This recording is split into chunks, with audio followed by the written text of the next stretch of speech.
to the BS Sports Analysis YouTube channel. I'm joined by founder and owner Brian Fitzpatrick. Today we're going to be talking a little bit of rugby analysis. More specifically, we're going to be talking about lineouts and all the things that you can do or can measure, and the ways that that'll actually help you when it comes to lineout time. So, how should we start out?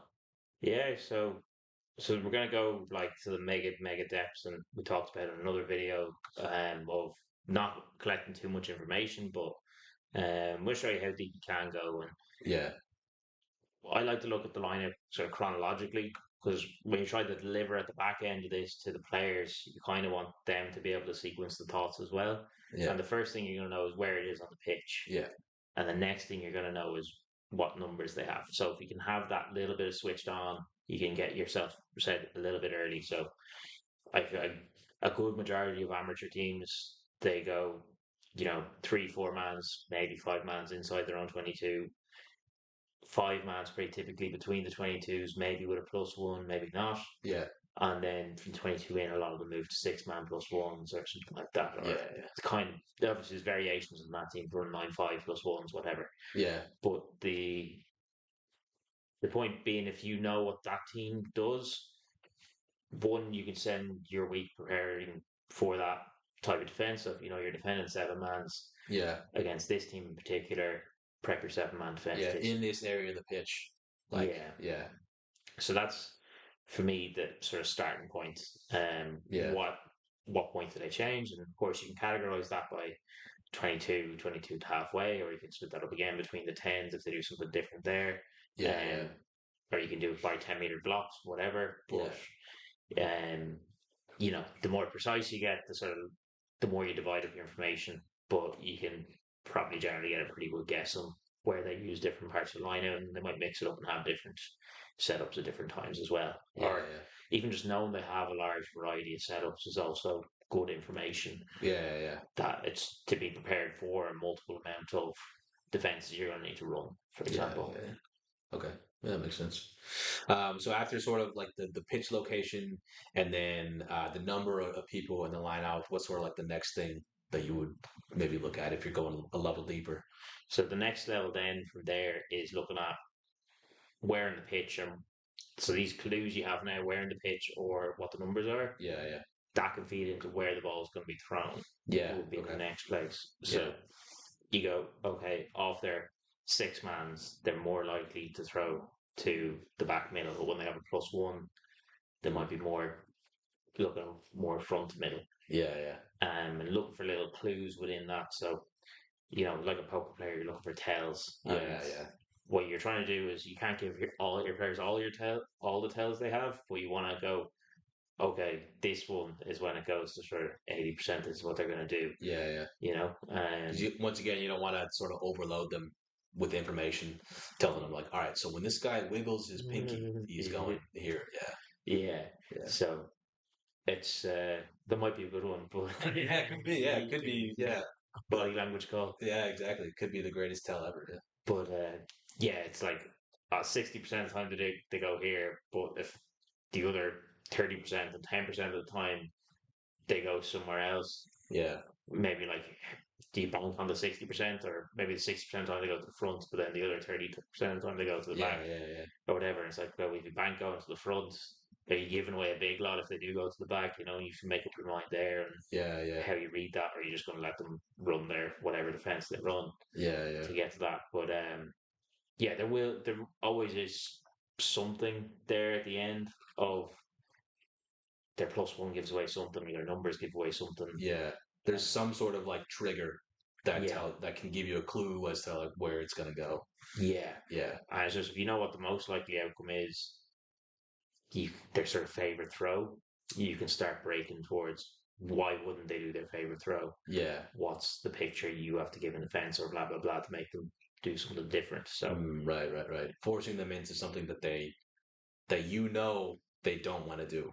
yeah, or Yeah, do less often. yeah, Um, so yeah, that's probably that next sequence is if you know where they are in the pitch or what numbers, does that give you a tell on where does that tell you where it's going to throw? yeah, yeah, And similarly, movements is that layer deeper again. Yeah, another layer. Yeah, So, when they don't do any movements, does that mean they're going to go? A lot of teams might go straight up in the middle of a 5 man and a 1-3-1. yeah, Um, but yeah, also if they do one movement, does that typically take them to the front, and does that second movement go back? How often is that second movement turned into a third movement to go forward? yeah, Or can you kind of sort of bank on, okay, they're going to go here or back in the middle or something like that? yeah, yeah, So, like, if you go back and look at our didn't analysis like this on our website of New Zealand in 2018. yeah, And yeah, that's what they did. When they did multiple movements, they were typically going further back in the line out. So they do a movement forward to try draw you there yeah, yeah, yeah, to go back. But if it was yeah, a single movement, it's probably going more towards the front. But when yeah, it yeah. gets that multiple movements, yeah, let them have the front because it's only going to be the only one or two moves they'll end up at the front there. They're using that movement to try pull you to go to the back. Right. Yeah. Okay. So that makes sense. So the go just one movement triggers another movement, which then can also split off into okay. So the second movement, they moved again, which means they're going here versus there. So it's just another layer deeper. Yeah. Yeah, and like we're getting deep here. Like Yeah. Yeah. the teams you obviously start investigating. This is probably line out coach level rather than analysis level. Is looking at trigger if this guy moves first, Yeah. that means they're going to that move. If their first trigger is Yeah. that one, Yeah. Yeah. it's that one. Yeah. And it can be tough to like that is a layer deep and it's a really tough layer to transfer to a player, say. Yeah. Well, we're Yeah. not necessarily doing this to tell you how to give your analysis to a player. Yeah. We might be doing this for a guy that just wants to be able to go look at a line out and go, okay, well, he's moved there. That means he's gone to the back, and it's Yeah. just for them Yeah. in the Yeah. pub for Yeah. whatever, just chatting whatever to his Yeah. mates. Yeah. You But can sound really smart. Yeah. yeah, so like that's what we're supposed to targeting here, but we can take it more layers deep. So probably the next layer then is, and probably it might even be a layer above the movement is probably the who Yeah. of okay in their 5 man who's their two main jumpers or and third choice jumper, and the 80 or 70% of them would go to the one jumper, Yeah. and then 20% to the next one, and 10% to the other, or is it 30-30-30 Yeah. Yeah. or 33-33-33, whatever it is, Yeah. to those guys. And if it's obviously split quite evenly between the guys, then you can go, okay, well, we'll have to find another tail. But if it's 70% this guy, you can kind of realize let's follow him and try to just get up in front of him. Yeah. Yeah. Yeah. Which can be another tail that's it's probably a layer above and easier probably to collect in the movements. Yeah. Yeah. And then so we split that movement into what type of movement leads to what. Yeah. Um, but yeah, that who's a good one. And yeah, you can look at the jumper, but you can also look at the lifter, which probably, Yeah. it's probably more rare. It's going to dictate where the ball goes, but it Yeah. will probably have further on an impact of Yeah.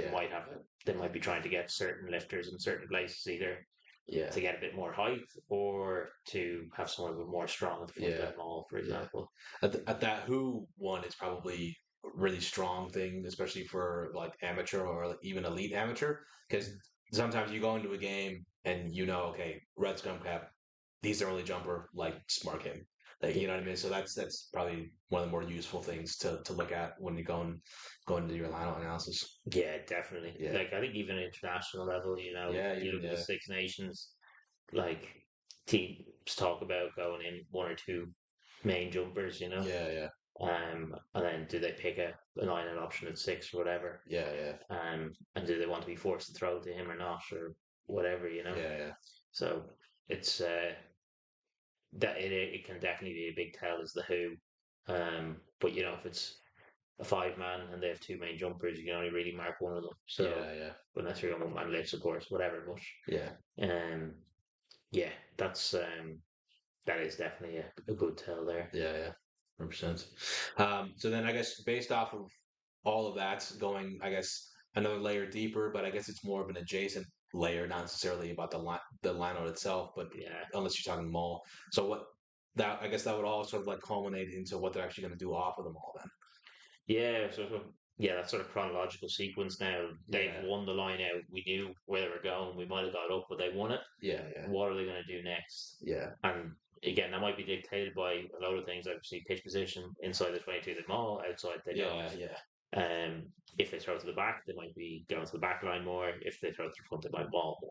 yeah, Whatever it is, yeah, yeah. and so it's definitely tells coming through there. And then, like we talked about, if you want to go that there, do they do multiple movements to maybe set up a maul setup? Right, yeah, Of course, yeah, and then do they do a certain movement to set up that they want their tight head to be that sort of back guy, back lifter, and have someone really strong there at the front of their maul yeah, yeah, or whatever way they want to do it. yeah, And yeah, like it is just linking it back to does that five-man mean it's more likely to go to the back line? Does if there's no plus if it's a scrum half rather than a +1, right. that might be a big That's tell. yeah, Does a team go to the back line when they have a +1 there or not? yeah, Um, so yeah, you can, and then like let's say it's 9-5 +1. yeah, yeah. Does that mean they're going to pop to him? Scrum half being at the front of the lineup. Yeah, Yeah, and then running that sort of move. So is that there's loads of little tells there, yeah, and then like lineouts are they're not so unique in numbers really at the moment in rugby, yeah, but they would be probably in terms of movements and what they do off lineouts. So I suppose yeah, there's a bit more variety, I'd say, from that point on. yeah, Um, but yeah, that's where you can pick up your little tells on how and why people do this. And yeah, you could probably go, what are they going to do? And then if that might like link into the whys, like say multiple movements. Is that to set up the ball? yeah, yeah, And that's real. That's the depth you can go into front back lifters, blah blah blah. yeah, yeah, What is that link to? And then yeah, they kind of like well, I suppose we've got deep here, probably yeah, yeah. This is deep. probably what I think we're 4, 5, 6 layers. If this was an Inception movie, would be in the unconscious mind Yeah, yeah. at this stage. So you can't deliver all that to players, Yeah, but yeah, you as say an analyst, yeah, can you go through all this and again try not take too much time going into this if it's you can use your time better elsewhere, for example. yeah, But if this is your job, especially looking at lineouts, this is a good little. If you can collect all that information and find out, if you imagine it looking at bar charts, what's the biggest bar? Okay, that one, what's that mean? And then that's yeah, yeah, five mans get thrown to the middle, whatever it is. yeah, yeah, Let's look at that biggest bar. Let's look at that taking away their most common thing and force them to go into doing things they're not used to doing or don't do so often. yeah, yeah, And then that might lead to more mistakes. yeah, Or hopefully they keep doing the thing you expect them to do, and then you can maybe yeah, pick off some lineup ball. yeah, yeah. And Exactly. yeah, taking away one or two of those lineup possessions per game, you know, Yeah, it can make a big difference. yeah, psychologically, and of course on the scoreboard, you get rid of an attack launch, and turn it into a turnover. All of a sudden, you might be 30, 40 meters further up the field with a kick exit or Yeah, yeah, attack off it and make a line break, whatever it is. yeah, Um, but yeah, that's it there. yeah. So I guess okay. So summarize um, the area of the pitch, Yeah, number one. So we're kind of going in order of the layer chronologically of sort of all the layers. So area of the pitch, yeah, numbers in the yeah, lineouts, and then sort of who moves, like who actually initiates the movement. yeah, What kind of tells do they have? Okay, and then also, I guess it's sort of related to the numbers what you brought up. So there a +1 or not? So is it scrum half? Is he in that position, or is he in the front of the lineouts maybe? And then throw location as well. So if they go to the back, are they more likely to maul from there, or whatever they do?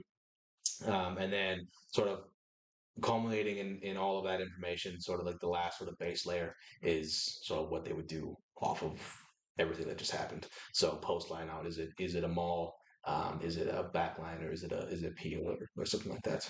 yeah, Yeah, precisely. Yeah. yeah, So, yeah, we got then we talked deep about the who and what does that mean, and yeah, yeah, so loads of layers deep you can go on a line out. yeah, yeah, It'll be exactly. taking you pretty far, probably further than you can do something with, but Yeah, there you go. yeah. Okay, very cool. So hopefully, well, somebody finds that useful. Like you said, maybe take it back to the pub. You can talk to your friends, sound smart, all that stuff. But yeah, there you go. A little bit of line stuff there, a little bit of analysis. So that's it for us. Thanks again, Brian, for all that valuable insights. Until next time, thank you very much. Don't forget to like and subscribe as well. And until next time, thanks. Thank you for watching that video. If you'd like to see more content about rugby and rugby analysis, make sure you subscribe to our channel and follow us on all of our social media. If you have any ideas about rugby related content that you'd like to see, leave us a comment below. Until next time, bye for now.